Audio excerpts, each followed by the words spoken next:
So அனைவருக்கும் வணக்கம். அக்னி defence academy Madurai இன்னொரு 65 டேஸில் NDA 2026 வரப்போகுது. ஸோ அதுக்கு அப்ளை பண்ணியிருக்கிற ஸ்டூடெண்ட்ஸ் எல்லாருக்கும் யூஸ்ஃபுல்லாக இருக்கணுன்றதுக்காக நம்ம ப்ரீவியஸ் இயர் கொஸ்டின்ஸ் இப்போ வந்து ரெகுலராக வீடியோஸ் போட போகிறோம். ஸோ NDA 2026 நீங்கள் அப்ளை பண்ணியிருந்தீங்கன்னா ரெகுலராக நம்ம சேனலில் வர ப்ராப்ளம்ஸ் எப்படி சால்வ் பண்ணுறோன்னு பாருங்கள், உங்களுக்கு ரொம்ப யூஸ்ஃபுல்லாக இருக்கும். ஓகே, ஃபஸ்ட்டு ஒரு அல்ஜிப்ரா சம் லீனியர் ஈக்குவேஷன் மாடலில் எடுத்திருக்கோம். ஆக்சுவலாக அது லீனியர் ஈக்குவேஷன் இல்லை, algebra model. So x + 5/y = 4, y + 5/x = -4. Then what is the value of x plus y equal to அப்படின்னு கொடுத்துருக்காங்க. ஸோ ஃபர்ஸ்ட் கொடுத்துருக்கிற ஈக்குவேஷன் பாருங்க, x plus 5 divided by y equal to 4.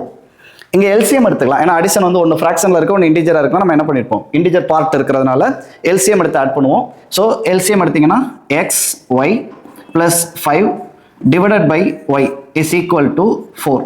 Cross multiply பண்ணோம்னா xy plus 5 equal to 4y அப்படின்னு கிடைச்சோம். So இதை first ஈக்குவேஷனாக consider பண்ணிக்கோங்க.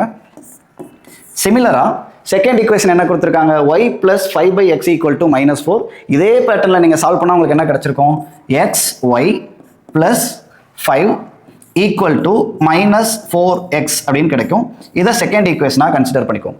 இப்போ நம்ம ஃபர்ஸ்ட் ஈக்குவேஷனையும் செகண்ட் ஈக்குவேஷனையும் ஜஸ்ட் சப்ட்ராக்ட் பண்ணால் போதும், நமக்கு சொல்யூஷன் கிடைச்சிடும். பாருங்க, xy + 5 = 4y, xy + 5 = -4x.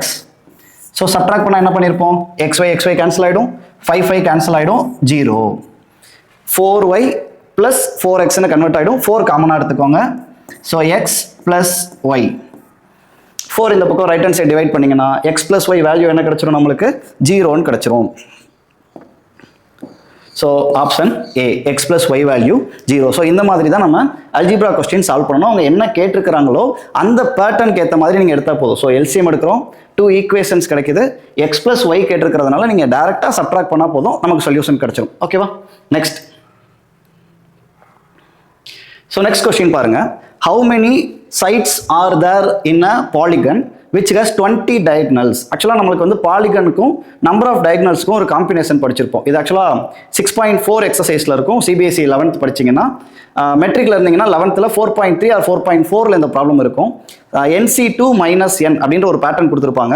R நமக்கு தெரிஞ்ச ஃபார்முலா என்ன அப்படின்னு பார்த்தீங்கன்னா, n × n - 3 divided by 2. இது எதுக்கான ஃபார்முலான்னு பார்த்தீங்கன்னா, நம்பர் ஆஃப் டயகனல்ஸ். ஸோ இங்கே n எதை ரெப்ரசென்ட் பண்ணும் அப்படின்னு பார்த்தீங்கன்னா, நம்பர் ஆஃப் சைட்ஸ். ஆக்சுவலாக நம்மளுக்கு அதான் கேட்டிருக்காங்க, நம்பர் ஆஃப் சைட்ஸ் என்னன்னு கேட்டிருக்காங்க. ஸோ n வேல்யூ நம்ம இப்போ ஃபைண்ட் அவுட் பண்ண போகிறோம். இங்கே டயகனல்ஸ் எவ்வளோ கொடுத்துருக்காங்க, 20. ஸோ ஈக்குவல் டு 20ன்னு எழுதிக்கோங்க. So n × n - 3, 2 cross multiply பண்ணிங்கன்னா 2 × 20 எவ்வளோ, 40. இதுக்கப்புறம் நீங்கள் சால்வ் பண்ணிங்கன்னா குவாட்ராட்டிக் ஈக்குவேஷன் வரும், ஃபேக்டரைஸ் பண்ணணும், தேவையே இல்லை. சாய்ஸ் பாருங்கள், சாய்ஸில் 6 இருக்கா, எனக்கு 6 அப்ளை பண்ணுங்கள். 6 6 - 3, 6 - 3 3, 6 × 3 எவ்வளோ கிடைக்கும், 18 தான் கிடைக்கும், 40 கிடைக்காது. ஸோ இதே மாதிரி நீங்கள் சாய்ஸை ஃபிக்ஸ் பண்ணிங்கன்னா அழகாக நம்ம என்ன ஆன்சர் எழுதிடலாம், ஆப்ஷன் சி 8. ஸோ இங்கே 8 அப்ளை பண்ணோம்னா 8 × 8 - 3, 8 × 5 40 கிடச்சிரும். ஒரு ஸ்டெப்புக்கு அப்புறம் நீங்கள் என்ன பண்ணால் போதும், சாய்ஸ் எடுத்து அப்ளை பண்ணால் போதும். நம்மளுக்கு இந்த ஃபார்முலா மட்டும் தெரிஞ்சால் போதும். நம்பர் ஆஃப் டயகனல்ஸ் ஃபார்முலா என்ன, n × n - 3 divided by 2. n எதை ரெப்ரசென்ட் பண்ணுன்னா, number of sides of the given polygon. Okay, so next question inverse டிக்னாமெட்ரிலேருந்து செலக்ட் பண்ணியிருக்கோம். இப்போ இந்த ஒரு வீடியோவில் பார்த்தீங்கன்னா டிஃப்ரெண்ட் டைப்ஸ் ஆஃப் டாபிக்ஸ் எடுக்கணும் தான் நம்ம ஒவ்வொரு டாபிக் செலக்ட் பண்ணியிருக்கோம். ஸோ இங்கே பாருங்க, tan inverse of k + tan inverse of 1/2 = π/4. ஆக்சுவலாக சிபிஎஸ்சியில் இருந்தாலும் சரி, மெட்ரிக் எடுத்தாலும் சரி, இது 12th ஸ்டாண்டர்ட். நீங்கள் சிபிஎஸ்சியில் இந்த ஃபார்முலா உங்களுக்கு டெலிட் பண்ணியிருப்பாங்க. நீங்கள் அதனால் இதை மெட்ரிக்கில் நல்லா ரெஃபர் பண்ணிக்கோங்க. ஐ திங்க் எக்ஸசைஸ் உங்களுக்கு ஒரு 4.3 வரும்னு நினைக்கிறேன், இன்வர்ஸ் டிக்னாமெட்ரியில் 4.3. ஸோ ஓகே, இங்கே நம்ம என்ன ஃபார்முலா யூஸ் பண்ண போகிறோம் அப்படின்னு பார்த்தீங்கன்னா, tan inverse of x plus tan inverse of y equal to tan inverse of x plus y divided by 1 - xy. இந்த ஒரு ஃபார்முலா தெரிஞ்சிட்டா இந்த சம் ரொம்ப ஈஸியாக நீங்கள் கிளியர் பண்ணிடலாம். ஸோ எப்படி சால்வ் பண்ணுறதுன்னு பாருங்கள். First tan inverse of k plus tan inverse of 1/2 கொடுத்துருக்காங்களா, இந்த ஃபார்முலா அப்ளை பண்ணுங்கள். So tan inverse of x value என்ன, k plus y value 1/2 divided by 1 - k × 1/2 equal to எவ்வளோ, π/4 கொடுத்துருக்காங்களா.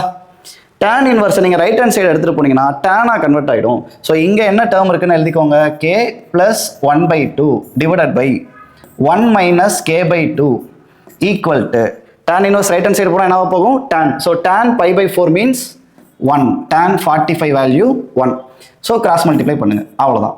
k + 1/2 equal to 1 - k/2. இதுக்கப்புறம் ரொம்ப ஈஸியாக பண்ணிடலாம்ல. என்ன வேல்யூ ஃபைண்ட் அவுட் பண்ணோம் நம்ம, k. அப்போ கேவெல்லாம் ஒரு சைடு ட்ரான்ஸ்ஃபர் பண்ணிக்கோங்க. ஸோ k வந்து லெஃப்ட் ஹேண்ட் சைடு வந்துடும், இந்த 1/2 ரைட் ஹேண்ட் சைடுக்கு ட்ரான்ஸ்ஃபர் பண்ணிடலாம்.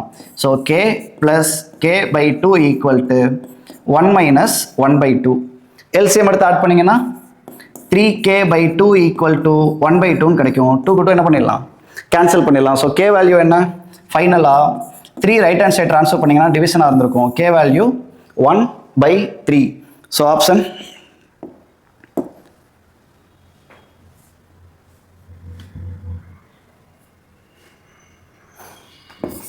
Option C 1/3. இதான் நம்ம k வேல்யூ ஃபைண்ட் அவுட் பண்ணுற method. Okay, next problem.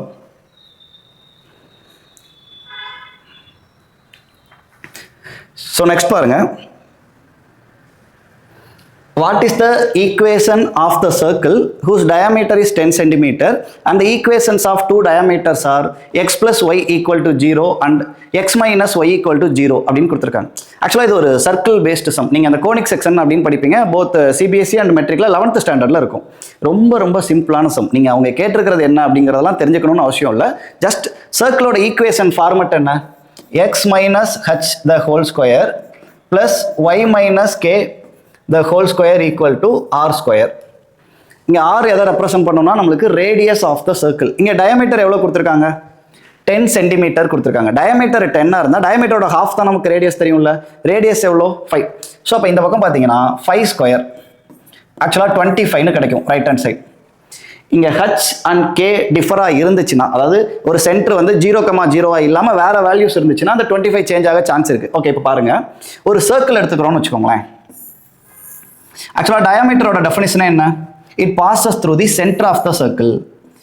So அப்போ எப்படி பார்த்தாலும் டயகனல்ஸ் வந்து இன்டர்செக்ட் ஆகிற பாயிண்ட் என்ன, நம்மளுக்கு சென்டர் பாயிண்ட். அப்போ இங்கே டயகனல்ஸ் என்ன கொடுத்துருக்காங்க, x + y = 0, x - y = 0.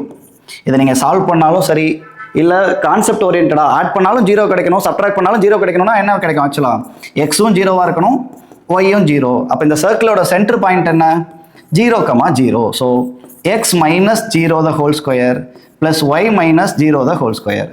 Finally, x square plus y square equal to 25.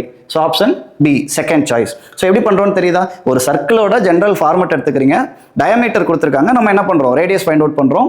2 diameters கொடுத்துருக்காங்க. ஸோ டயாமீட்டர்ஸ் இன்டர்செக்ட் ஆகிற பாயிண்ட் நம்மளுக்கு என்ன, centre point. So centre calculate பண்ணுறீங்க. சென்டர் ஆக்சுவலாக எப்பவுமே என்ன எடுத்துக்குவோம், h, k. இங்கே சப்ஸ்டிட்யூட் மட்டும் பண்ணுங்க, ஈஸியாக சொல்யூஷன் கிடைச்சிரும். நெக்ஸ்ட் போலாமா.